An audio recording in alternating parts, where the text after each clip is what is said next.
Hello and welcome to Good Game Well Played for the week of Friday the 8th of July. My name is Hingers and this remains the ABC's only iView show about competitive video games and the nerds who play them. Today on the show we're going to be talking to someone who's trying to get Australian government recognition for esports. But first, let us look at the news. And we start with CSGO drama. Two prominent YouTubers have been outed as the owners of a CSGO betting website that they've been promoting on their channels. Videos by Honor the Call and H3 Productions expose the fact that Team Martin and Pro Syndicate did not disclose the fact that they were the owners of the site they used while promoting it. In fact, the pair are actually the president and vice president of the company. H3 and Honor the Call also show that after initial accusations, Team Martin went back and changed all the descriptions of his YouTube videos to say they were sponsored by CSGO Lotto. Team Martin is also part owner in esports outfit Envious, who released a statement that said in part, "Trevor has never been involved in the operational or decision-making process of our team or company. He is not a managing partner, does not sit on our board, and has a very small minority stake in the business that operates Team Envious." It is never a good look when you have to distance yourself from one of your owners. That is, man, CSGO is just dodgy as f***. Anyway.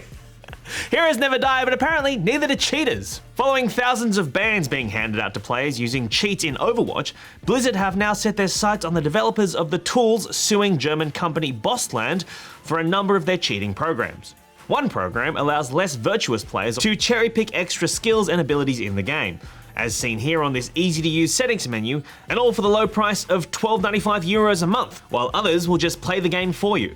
According to Blizzard, Bossland's cheats are causing massive and irreparable harm to the game by violating its copyrights and terms of service, which potentially stops people from playing or even buying the game altogether. Bossland CEO Svetlana Leschu has said they're not worried, considering just earlier this year, Blizzard lost another court case with the company over a Heroes of the Storm bot and were ordered to pay all of Bossland's legal fees for the case. In fact, they've said they're just going to make it harder to detect. It's always so heartening to see little guys stick up for themselves against those big corporations, even if those little guys are, in this instance, cheating assholes. With all this kind of dodgy stuff going on in esports, it seems like a bit of a rotten place, but it hasn't gone unnoticed. Wednesday heralded the launch of the Esports Integrity Commission, which is a not-for-profit association of tournament organisers, esports sponsors, and legal experts looking to take on some of the biggest legal and ethical problems plaguing the esports industry. The ESIC's aim is to be the recognised guardian of the integrity of esports and to take responsibility for disruption, prevention, investigation, and prosecution of all forms of cheating, including but not limited to match manipulation and doping. According to ESIC board member and esports lawyer Bryce Bloom, it is a lofty goal, but the threats to competitive integrity are mounting, and it's time for the industry to take a concrete first step toward the type of self-regulation it desperately needs. And now to Pokemon news. Top trainers from Australia and New Zealand gathered in Melbourne over the weekend for the Pokemon Nationals. The tournament, which took place over 2 days, was ultimately won by Phil Nguyen in a close final against fellow trainer Alexander Poole, winning 2-1. Both Pokemon Masters will be flown to the US in August to represent Australia in the World Championships. We actually spoke to Phil Boom Guy Nguyen last year about the competitive Pokemon scene, so clip this Mudkip to watch that video. Or it'll be in the description if you're on mobile and can't click a Mudkip. All right, that is it for the news. Let's chat to Kwan. I'm now joined by Kwan, who is trying to get government funding for esports. Hello, thank you for joining us. Hi, yeah, thanks for having me. So what are you trying to achieve with this government funding program? Okay, so the Australian Esports Association, established in 2013, is main aim, get the government behind it, get government to nationally recognise esports as a legitimate thing that's happening. When an athlete gets into esports and he's talking about it with his family, he's talking about it with his friends, he's talking about it with a career advisor, there's nothing there behind him to help him.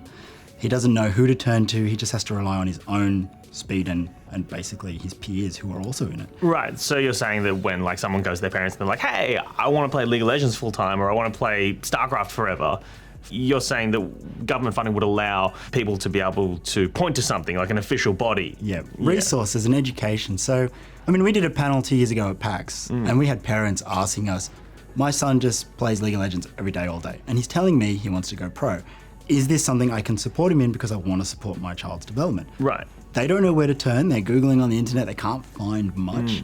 And we'd be able to provide a resource that says, okay, you can come to a workshop, or here's some stuff you can download online and read about. So you're trying to build a community and a framework for the legitimacy of esports in Australia over the next couple of years. Correct, yeah, that's a great summary. What kind of struggles do you face trying to legitimise yourself to a government body?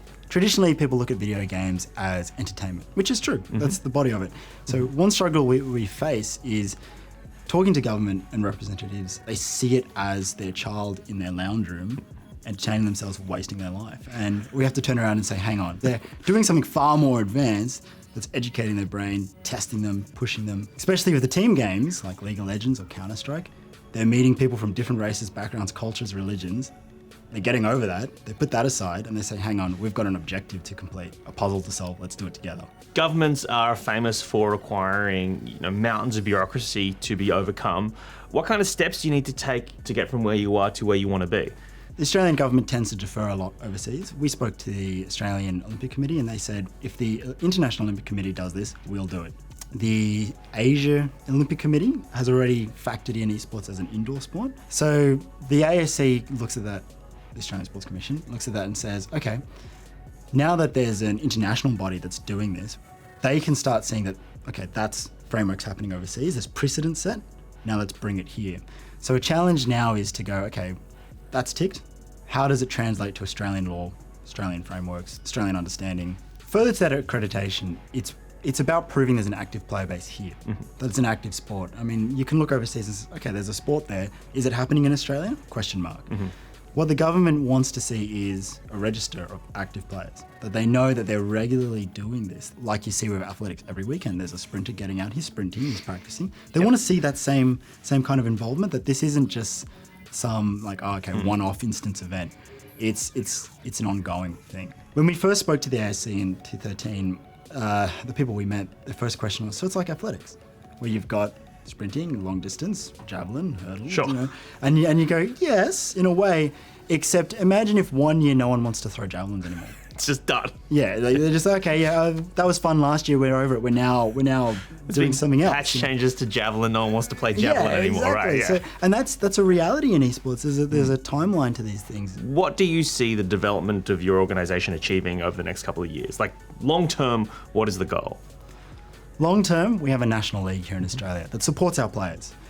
Right now, we bleed players overseas. We have very good Australian Counter-Strike players who go to Europe or go to North America. We have a super talented Dota 2 player who joined a Korean team last year and now he's playing for a Chinese team. I mean, I'm supportive. I want to see our players progressing and growing like that. But it's only happening because they look here domestically. There's nothing for them.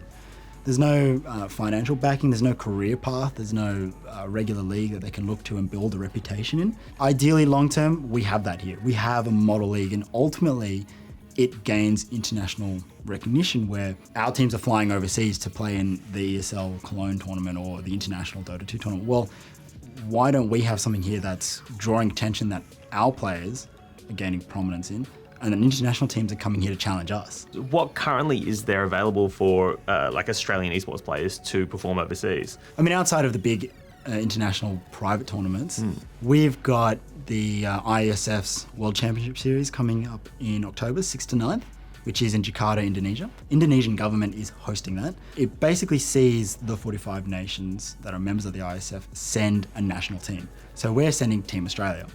In Counter-Strike, League of Legends, and Hearthstone. Basically, it's an open qualifier. The best team, the most suitable team to represent Australia as a country goes over as a delegation. It's like the Olympics.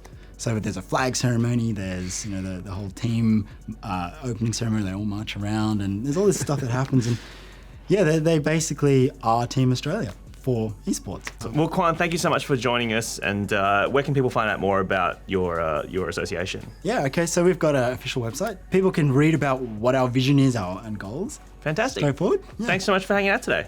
No worries. Thank you so much. It's been great. All right, that is it for the show today. Thank you so much for hanging out with us. Let us know about your hopes and dreams to do with esports in the comments or via social media. Or you can always try and guess my personal contact details. Until next week, Hingers out. See ya!